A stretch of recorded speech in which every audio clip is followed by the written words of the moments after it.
Alors j'appelle ça nuggets, c'est pour faire envie aux enfants, hein. Ça n'a rien à voir avec les nuggets.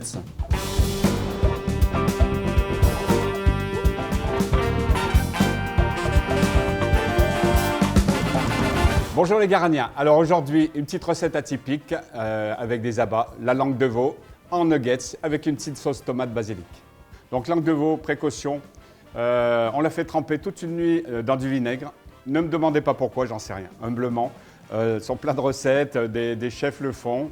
Et par contre, le lendemain, moi je les goûte et je la fais cuire très longtemps, 1 heure, 1 heure et demie, 2 heures. C'est jamais trop cuit pour moi une langue de veau. Donc après, à chaud, on la pèle, c'est plus facile. Donc voilà, donc je l'ai pelé pour gagner un peu de temps. Voilà, donc, vous voyez, donc j'ai vraiment pelé au maximum. Quand vous voyez que la peau est un peu dure, on n'hésite pas, on enlève. Et on a nos langues de veau qu'on va couper en petites nuggets. Étant donné que le but c'est de redonner envie. Vous voyez, il y a toute cette partie-là qui est super bonne. Elle est presque même plus moelleuse que le bout de la langue, vous voyez, qui est un peu plus ferme. Mais souvent, il y a des morceaux de tuyaux qui sortent. Vous voyez, je vais vous faire voir. Vous voyez, il y a toute cette partie qui est moins agréable. Donc moi, ce que je fais, c'est que, oui, hop, on va prendre vraiment que le top. Voilà. Et après, ces petits morceaux qui sont moins jolis, je les coupe. On ne va pas le faire aujourd'hui, mais je vous donne une petite idée qui est vraiment super sympa. Je le coupe en tout petits morceaux. Je mets échalotes ciselées, un peu de persil, un petit peu d'ail et après je fais une petite sauce vinaigrette. Et après vous servez ça dans des petites verrines, c'est topissime. Alors j'appelle ça nuggets, c'est pour faire envie aux enfants, hein. Ça n'a rien à voir avec les nuggets. Et après donc on va se faire voilà, des petits morceaux, on va faire plutôt des petits trucs comme ça. Le but c'est de faire découvrir ça à l'apéritif. Donc oui, on va découper des petits morceaux comme ça. Tout ce qu'on va faire là se prépare la veille. Et le lendemain, vous n'avez plus qu'à frire. Ensuite, on va rouler les petits morceaux de langue avec de la farine. Alors le but de la farine, donc ça va donner le croustillant. Et surtout pour que ça absorbe l'humidité de la langue qui va être autour, hein. Après, donc, on va le mettre dans une petite barquette. On enlève vraiment l'excédent de farine. Et ensuite, donc, on va prendre un œuf pour la dorure que j'ai battu. Je mets un petit peu de vinaigre de fruits, donc vinaigre de citron, vinaigre de passion, vinaigre de mangue, vinaigre de cidre. Voilà, j'aime bien mon vinaigre de citron, j'aime beaucoup. Un pinceau, on remue. Et ensuite, donc, j'ai concassé un mélange de pistache. Alors, le pistache, c'est pour le goût, quand ça va griller, j'adore. Et de la menthe grillée, c'est super bon aussi. Et donc, amandes effilées et pistaches. Et dans ce mélange, je vais mettre mon épice préférée, qui est le tandoori. Voilà.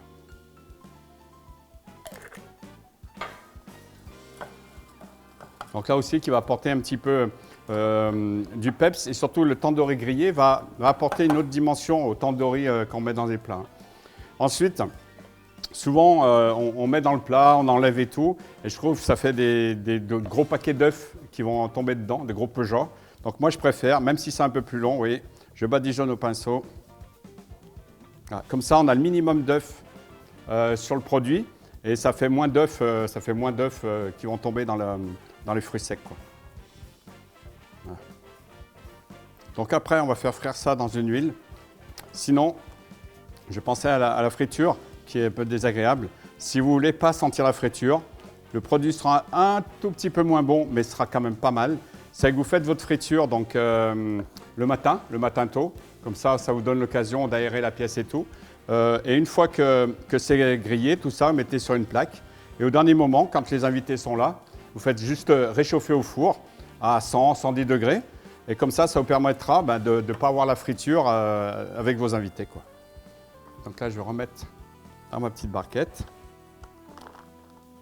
Oui, c'est super joli. Enfin, déjà, bon, ça ressemble plus à des gâteaux arabes à la pistache, mais allez, donc là, on va passer à la friture. Voilà, donc là,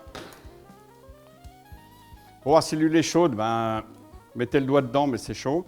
Un thermomètre ou la friteuse qui indique 170 degrés. Sinon, si vous n'avez rien de tout ça, vous en testez un, quoi. Voilà. Alors, faites pas trop chaud, hein, parce que vous voyez, le bruit que ça fait, c'est parce que la langue, il y a de l'humidité dedans. Et l'humidité dans l'huile, ça fait éclabousser. Donc, si vraiment votre huile est chaude, ça va éclabousser encore plus. Quand les fruits secs sont grillés, c'est que c'est bon. Voilà. On ne va pas les faire un par un, je vous rassure, hein. Hop. Voilà, dès que ça a une belle couleur blonde, voilà.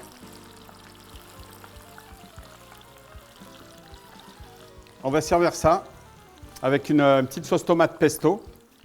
Voilà, donc là, c'est tiède. Hop. On va le laisser un petit peu reposer. Et là, on va faire le petit mélange.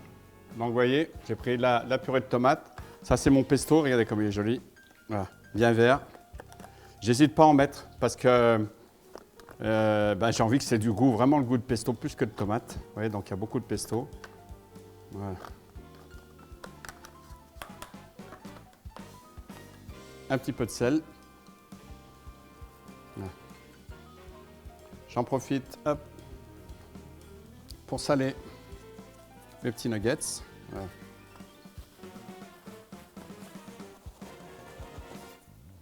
Là, je mélange ma petite sauce tomate. Je vais mettre un petit peu d'épices, d'herbe de Provence et de paprika. Paprika qui est un petit peu goûteux, hein. Méditerranée. Voilà. On va déposer donc la petite sauce tomate pour trempouiller. On va déposer